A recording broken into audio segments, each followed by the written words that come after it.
सन 1756 में प्रकाशित critical review नामक एक पत्रिका में अंग्रेज बुद्धिजीवियों ने शिक्षा के केवल 3 उद्देश्य बतलाए थे। पहला, बरतानिया संविधान को सशक्त करना। दूसरा, अंग्रेजी भाषा को लोकप्रिय और धर्म प्रचार के योग्य बनाना। और तीसरा, सिकंदर के विश्व विजय की आकांक्षाओं को पूर्ण करते हुए रोमन साम्राज्यवादी उपलब्धियों को प्राप्त करना। औद्योगिक क्रांति के फल का भरपूर लाभ उठाते हुए उपनिवेशवादी अंग्रेजों ने अपने मशीनी प्रोडक्ट्स के विक्रय के लिए पराधीन भारत को अपना मार्केट बनाया। समस्त भारतवासियों को मुर्गा और सामंतों को अपना एजेंट या गुर्गा।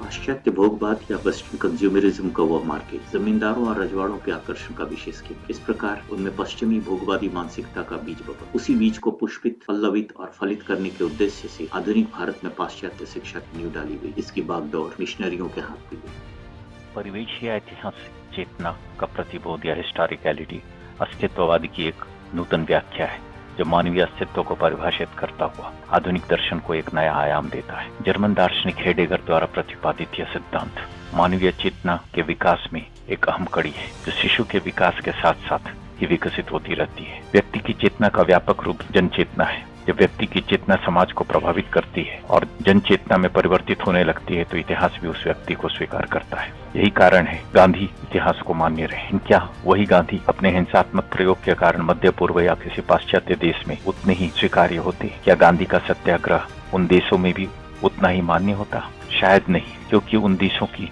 जन चेतना का आधार अहिंसा नहीं रहा है। भारतीयता का आधार स्तंभ सत्य, अहिंसा और सील ही है, जिसे समय समय पर जैन, बुद्ध व शंकर ने बल दिया है। गांधी का हिंसात्मक आंदोलन भी उन्हीं चेतनाओं और मूल्यों की अभिव्यक्ति है जिसमें हर भारतीय की भागीदारी रही है, जिसके कारण अंग्रेजों को भारत छोड़ने पर मजबूर होना पड़ा था।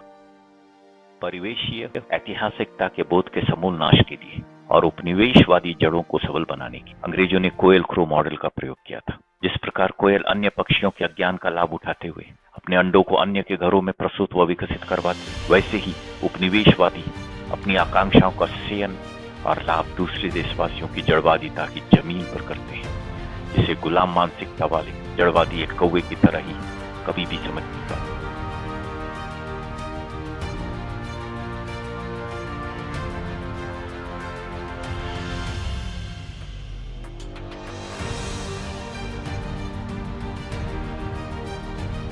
भोगवादी मानसिकता के प्रचार प्रसार व्यवसायियों और मिशनरियों की बराबर की साझेदारी रही, जैसा कि आप 18वीं शताब्दी के इस विज्ञापन देख सकते हैं।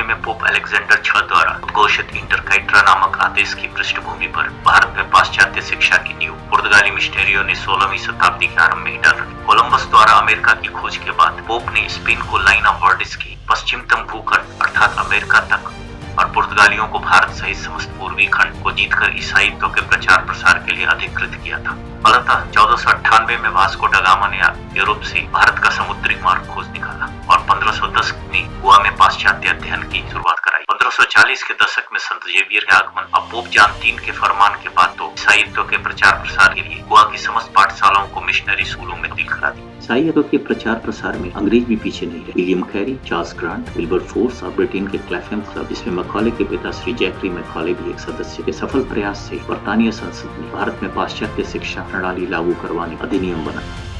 अंग्रेज भोगवादियों ने उपनिवेशवाद की जड़ों को मजबूत करने के लिए यूटिलिटेरियनिज्म या भोगवादी उपयोगितावाद के दर्शन का प्रतिपादन किया। जेम्स मिल ने बताया, अंग्रेजों का शासन भारतीयों को सभ्य बनाने के लिए अनिवार्य और अंग्रेजों के लिए उपयोगी है। और उनके बेटे जॉन स्टुअर्ट मिल ने तो एक कदम और आगे जाकर यह कह डाला, बारबेरियन अर्थात असभ्य दरिंदे जिसमें समस्त हिंदू भी आते हैं केवल गुलाम बनाने के ही योग्य है। उनकी स्वाधीनता तो किसी भी सभ्य देश के लिए युक्त नहीं है।